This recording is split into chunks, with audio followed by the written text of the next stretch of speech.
конкурс. Вы ученицы 7 класса. Мы устраиваем для вас игру. Вы будете соревноваться с другими классами. Соберете больше бумаги, вы получите денежный приз. Вы можете сюда ложить только бумаги, потому что ложить сюда пластик, бутылки нельзя.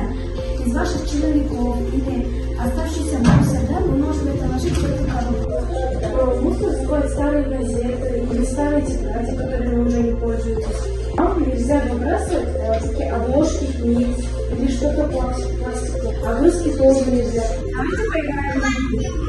Я буду говорить предмет, а вы будете говорить, да, можно сюда ложить, а есть и нет. Сюда можно выбросить кожуру банана? Правильно, это нельзя, потому что это не бумага, да, это у нас пищевые отходы. Ручку можно выбросить? Молодцы.